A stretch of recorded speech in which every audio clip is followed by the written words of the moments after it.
The retirement age, government is planning to increase the age of retirement, उसमें भी आप clause लगा दीजिए। You should have some criteria for considering somebody as old, age should not be a factor.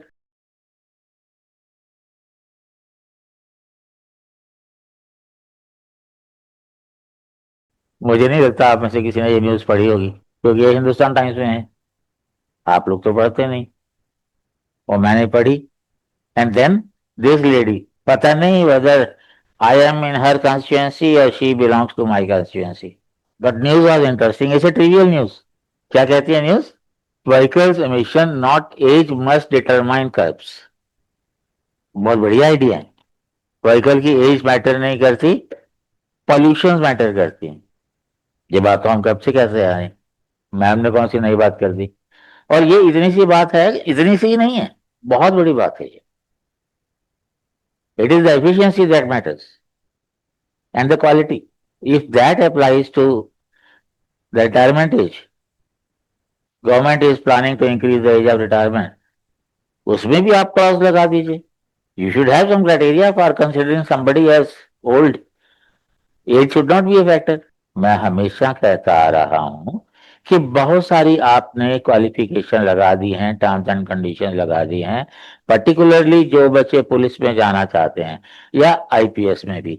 सवाल यह है कि अंग्रेजों ने रूल बना दिया, फ्लैट फुट है, नहीं जा सकता। एंकल टकरा रहे हैं आपस में, नहीं जा सकता। क्यों नहीं जा सकता भाई? जब ये मैडम कह रही है एफिशिएंसी इज इंपॉर्टेंट, तो गलत क्या कह रही हैं? अरे भाई, फ्लैट फुट है, कॉम्पिटेंट है कि नहीं, दौड़ा के देख लो, सिंपल। इसी तरह से नहीं इसकी बात है। सबसे इंटरेस्टिंग बात है colour blindness. Colour blind won't be allowed into police services. क्यों भाई? क्या आईपीएस को देखना है कि आग का रंग कैसा है, हरा है कि पीला है कि लाल है? And this is the job of forensic. Even if you train an IPS for that, do you think he is going to be a part of the right? खैर, वो जैसा भी है, मैं एक ऐसे शख्स को जानता हूं who was a colorblind, entered into forensic lab, MSc chemistry, and retired as scientist at, कोई नहीं जान सका कि वो कलर ब्लाइंड है कि नहीं। तो ब्रिटिश टाइम के जो रूल्स बनाए गए, ये गवर्नमेंट ये कहती है कि हम तो रूल्स को, लॉ को खत्म करने के फेवर में हैं, तो इस तरह के लॉज क्यों आते हैं? अब तो आपका जो है वो इलेक्ट्रिक मशीन जो है, इलेक्ट्रिक व्हीकल जो हैं, उस पर भी 15 साल की लिमिट रख रहे हैं आप। मेरा ख्याल है कि I should appreciate my CM, but at the same time इस पे एक बड़ा डिबेट होना चाहिए कि आप जो क्वालिफिकेशन रखते हैं, वो क्वालिफिकेशन कितनी तक होती हैं। मेरे को एक शिकायत और भी है, एलिजिबिलिटी क्राइटेरिया। अगर आप एलिजिबल हैं तो ऑटोमेटिकली क्यों इंक्लूड नहीं हो जाते?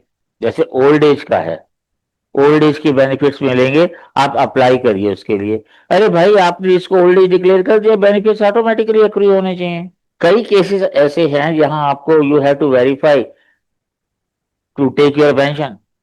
एक बंदे का केस था, पेंशन लेने गया, पेंशन लिए, उसके बाद उसके पास नोटिस आ गया कि लास्ट ईयर जो है आपने अपने लाइव अलाइव होने का प्रूफ नहीं दिया था, वो प्रूफ सबमिट कीजिए। How ridiculous it is. और कोर्ट्स भी ऐसे मामले को इग्नोर नहीं करते, उनको जुर्माना कर देना चाहिए सीधा सीधा। But any case, I am making this video to congratulate this lady.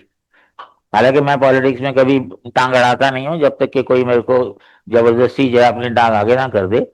But it should be a welcome step.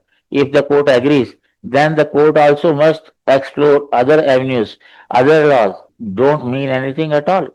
जहां एफिशिएंसी की बात है तो एफिशिएंसी देखी जाए, उसमें ये क्लॉज वो क्लॉज करना मेरे को तो समझ आता नहीं।